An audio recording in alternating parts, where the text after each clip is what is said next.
तो नमस्कार दोस्तों, आज हम बात करेंगे पावर स्टार पवन सिंह जी के नए गाने को लेकर क्या है कुछ नई अपडेट। तो हम इस वीडियो में पूरी जानकारी देंगे, हमारे वीडियो के लास्ट तक बने रहिए। तो आज हम बात करेंगे पावर स्टार पवन सिंह जी के 3 अपकमिंग गाने की, जिसमें से 2 सॉन्ग लगन स्पेशल सॉन्ग होंगे। तो लगन स्पेशल गाने की बात करें, जिस गाने की शूटिंग पूरी तरह से कंप्लीट हो चुकी है, जिसमें आप लोग को पावर स्टार पवन सिंह जी के साथ ट्विन शालिनी जी नजर आएंगी। इस गाने को गनलाइक फिल्म चैनल से रिलीज किया जाएगा। सुनने में आ रहा है कि यह गाना पियर फराक टाइप का होने वाला है।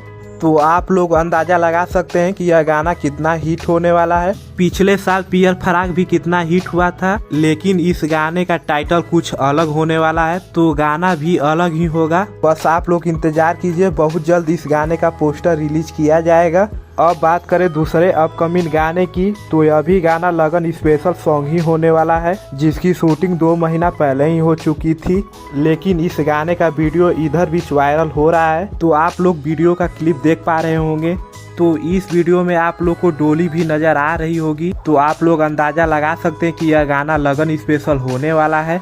लेकिन इस गाने की शूटिंग कई मंथ पहले ही हो चुकी है। इस गाने में आप लोग को पावर स्टार पवन सिंह जी के साथ अनुपमा श्री जी नजर आएंगी। तो बस आप लोग इंतजार कीजिए, इस बार आप लोग को 2 लगन स्पेशल गाना सुनने को मिलेगा और दोनों गाने का पोस्टर बहुत जल्द रिलीज किया जाएगा। और बात करें तीसरी अपडेट की, तो कल ही रात को टी सीरीज कंपनी से एक गाने की शूटिंग हुई है, जिसमें आप लोग को पावर स्टार पवन सिंह जी के साथ आस्था सिंह जी नजर आएंगी। इस गाने की भी शूटिंग पूरी तरह से कंप्लीट हो चुकी है। इधर बीच अपना पावर स्टार पवन सिंह जी लगातार गाने की शूटिंग कर ही रहे हैं और 2 गाना यूट्यूब पर रिलीज भी हो चुका है और दोनों गाना यूट्यूब पर ट्रेंड भी कर रहा है। तो ऐसे ही पावर स्टार पवन सिंह जी पर प्यार बनाए रखिए और पावर स्टार पवन सिंह जी गर्दा कर ही रहे हैं। तो बस आप लोग इंतजार कीजिए, बहुत जल्द पोस्टर रिलीज किया जाएगा। वीडियो करते हैं समाप्त। ऐसे ही अपडेट पाने के लिए हमारे चैनल को सब्सक्राइब करके बेल आइकन प्रेस कर लीजिए। मिलते हैं अगले अपडेट पर।